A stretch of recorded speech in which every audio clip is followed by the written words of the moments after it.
Once upon a time, in the vast snowy plains in the shadows of the Tetons, lived a retired musher named Suka. One morning, Suka discovered that his dog Polly had disappeared. She ran away. All the townspeople came around that evening and said, "Sorry for your loss. That's too bad." Suka simply shrugged. "Maybe." The next day, the dog returned and brought 6 wild huskies with it. All of the neighbors came around congratulating Suka.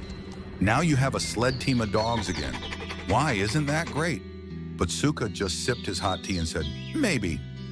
Days later, he was attempting to train the dogs and they ran into a creek. All of the dogs and Suka were okay, but the sled was destroyed. All of the townspeople came out to help and said, "Well, that's too bad, isn't it?" Suka, as usual, said, "Maybe." As the sun began to set, while gathering his belongings and preparing to walk back to his house, the landowner walked out to offer assistance. She invited him in to warm up, and they fell in love.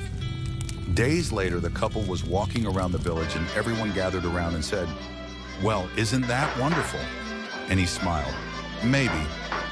The famous philosopher and spiritual teacher Alan Watts once masterfully stated, "The whole process of nature is an integrated process of immense complexity, and it is really impossible to tell whether anything that happens in it is good or bad, because you never know what will be the consequences of misfortune, or you never know what will be the consequences of good fortune."